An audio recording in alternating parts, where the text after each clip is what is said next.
Kia ora, good evening. Welcome to Asian Mental Wellbeing Conversation. My name is Im Soo Kim. I'm a counselor and health promoter in Asian Family Services. Dr. Aram Kim. Kia ora koutou katoa and welcome. My name is Aram Kim. I'm a consultant psychiatrist, and it's an absolute pleasure to welcome you all to this conversation. We have three fantastic guests today who will be talking to us and guiding through us on the topic of Asian young people and youth well-being. I'm sure they'll be speaking from their own experience and from their expertise, and I really look forward to the conversation. Thanks, great. Yeah. First of all, I would like to start sharing with you guys my favorite Maori proverb. He aha te mea nui o te ao, he tangata, he tangata, he tangata. English translation is, what is the most important thing in the world? Is the people, is the people, is the people. Today, we are going to talk about young Korean Kiwis living in New Zealand. We want to listen you guys' stories, your experience, your joy, your hardship. So we have three guests tonight. I would like to introduce Rebekah Jaung. Could you introduce yourself to the audience? Tēnā koutou katoa. My name is Dr. Rebekah Jaung. I'm currently a public health registrar working at the Auckland Regional Public Health Service, and I'm a second generation Korean person living in New Zealand. Thank you. And Mr. Joshua Lee. Hi, kia ora. Good evening. My name is Joshua Lee, and my Korean name is Hann.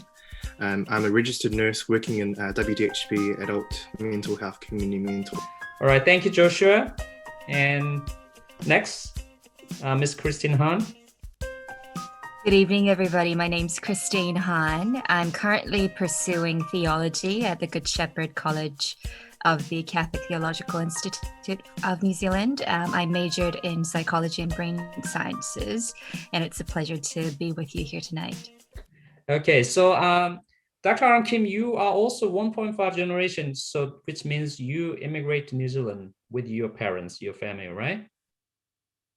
That's right. So when people talk about like the first generation, second generation, and 1.5 generations, people usually referring to the age at which they have sort of come over. So generally, first generation refer to people who's come over after they've sort of grown up and been an adult. So for me, I sort of came to New Zealand with my family when I was 14. So I'm sort of considered not born here, but came here as a child and grew up here. Since then, so yeah, considered 1.5 generation. Okay, so Joshua is second generation. Rebekah is second generation? Born here? No, not born in New Zealand. So I guess I'm second generation of the Korean diaspora rather than a second generation Korean person from New Zealand. Okay. Myself, first generation. I believe that you guys have a quite different perspective and different experience, while settling in New Zealand. I mean, it's this migrant journey, right?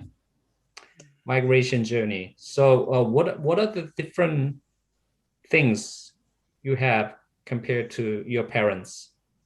Well, on that note, I'd love to actually hear from Rebekah and Joshua in particular, being the kind of identifying yourself as second generation, despite the fact that you identify as being born in, truly of New Zealand in the sense of you being born here, and yet I'm sure you had a lot of experience of other people defining you elsewise, because we look different.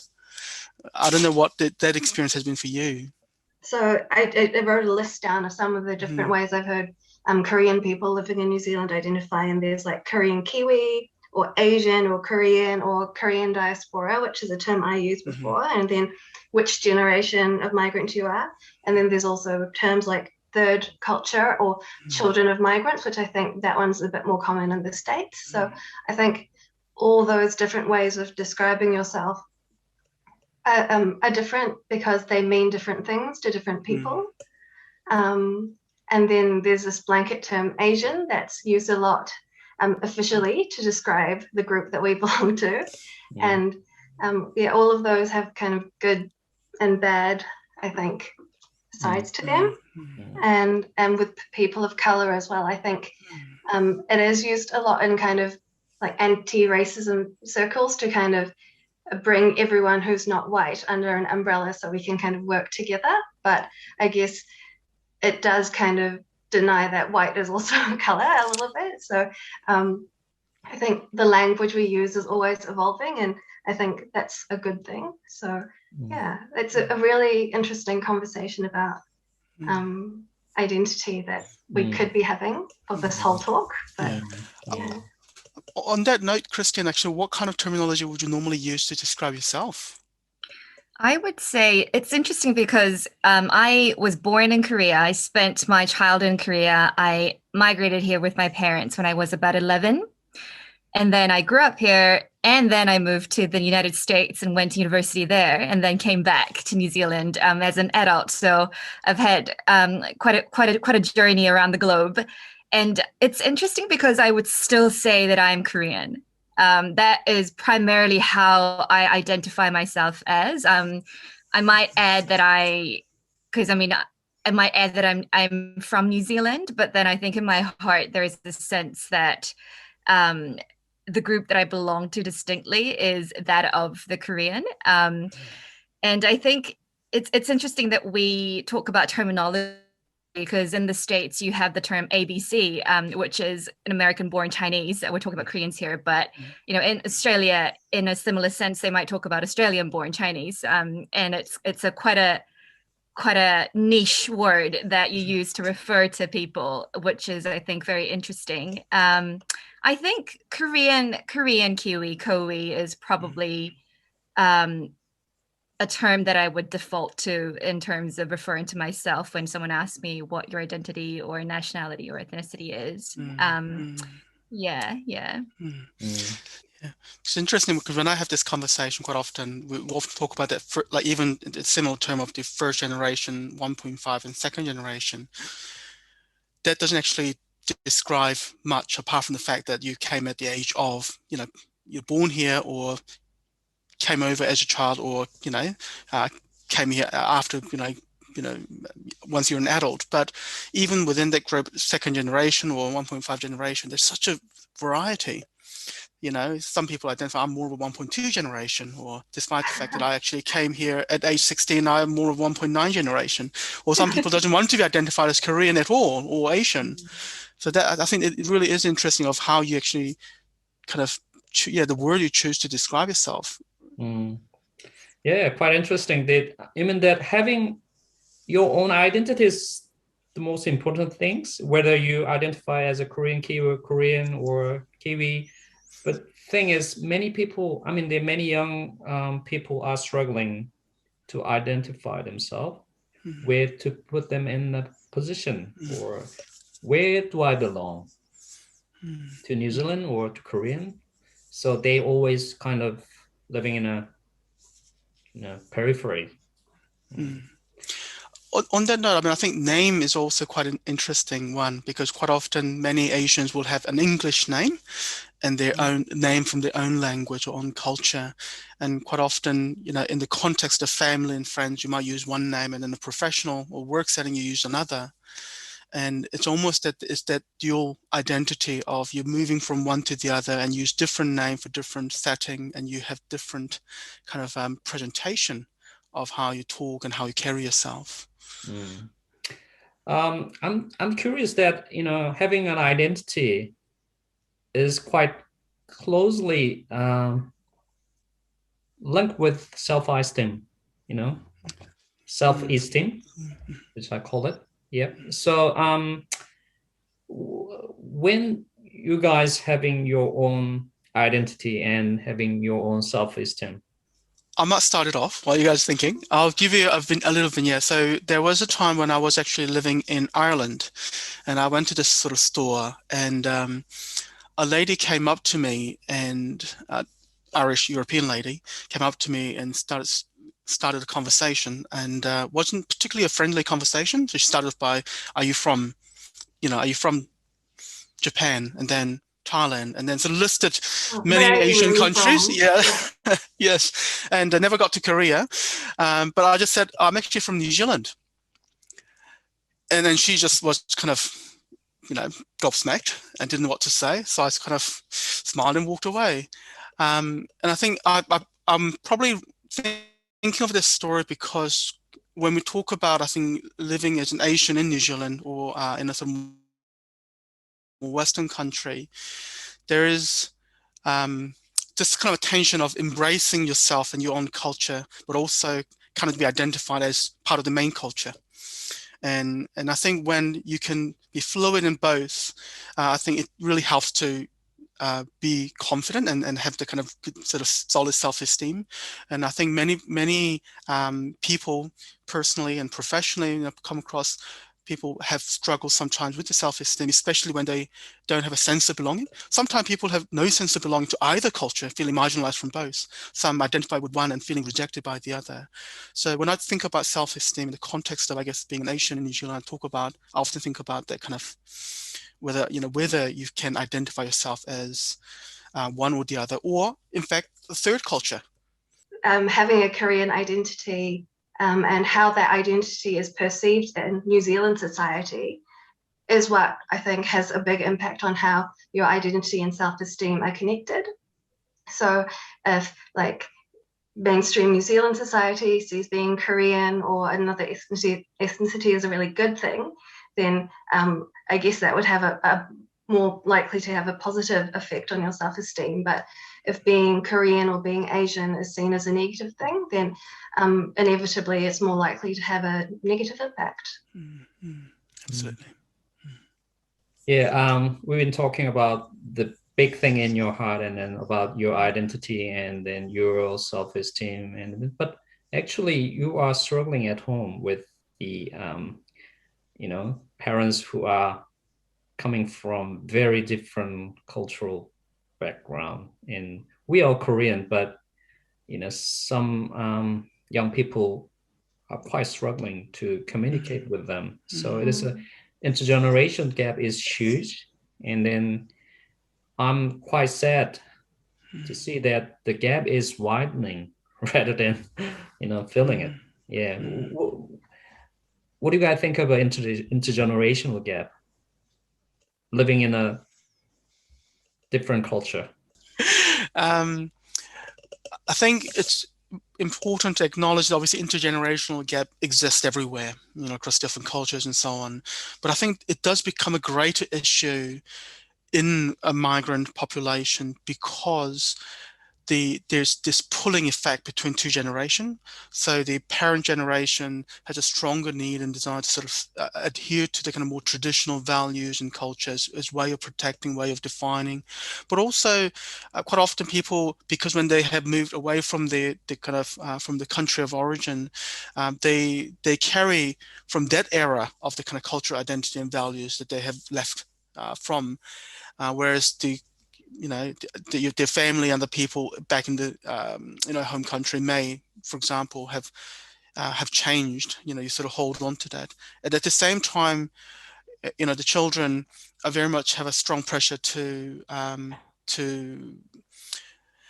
adhere to and to sort of comply with the kind of the mainstream kind of cultures and to be kind of pulled away from that. So there's almost that, although intergenerational gap exists everywhere, I think it definitely is distinctly much more so in our group. And it doesn't get better because I think, the gap grows because you become more accustomed and more acculturated in one, and then your parents may very strongly hold on to this kind of the culture. It's not, obviously it's a generalization, certainly not in the case everywhere, but yeah. Yeah, and I think latching on to that, I think the issue goes deeper than just the problem of communication, because communication is just the method. But I think the issue is that inherently it is more of a problem because the parents are from an Eastern background and the children are growing in a Western society, and there are values that kind of inherently clash. that is of no fault of anybody, but I think that puts a lot of pressure on both the parents and the children. I think, often immigrant parents, more often than not, they have experiences of difficulties with the language, and because of the language barrier, the children have to kind of play a role that can sometimes exceed the role of being a child in the family. And I think also that intergenerational gap probably hails from the fact that there are kind of intrinsic values that are important to the parents, such as reverence or obedience, or authority, which the children who are growing accustomed to Western cultures, they don't perceive it in with the same lens as their parents. And I hear that children who are merely voicing their concerns or voicing their opinions to parents can come across or be perceived as being rude or kind of standing up to their parents, which is a very different view of interpersonal relationships and how you relate to others in society on their part. So I think there's a pressure on both sides there. Yeah, that contributes to the problem, and as you say, widens that gap.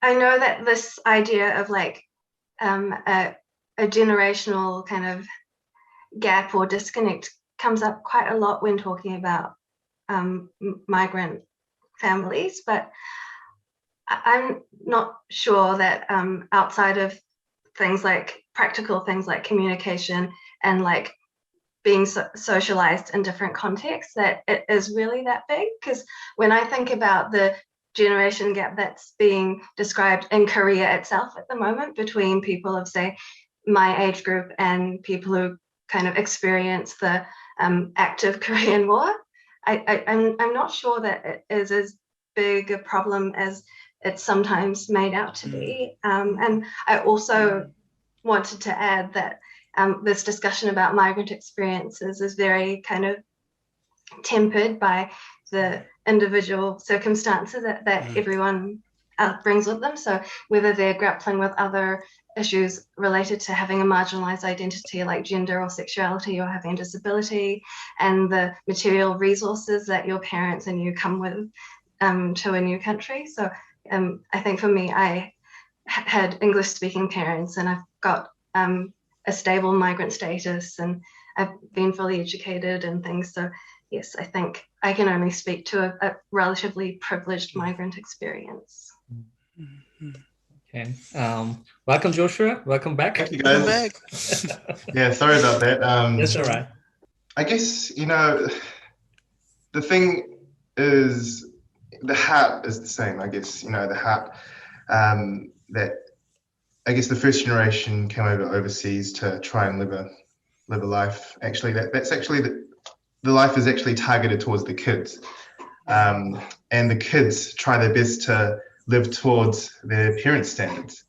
So it's actually an ongoing hardship, which is actually not actually for themselves, but for the other.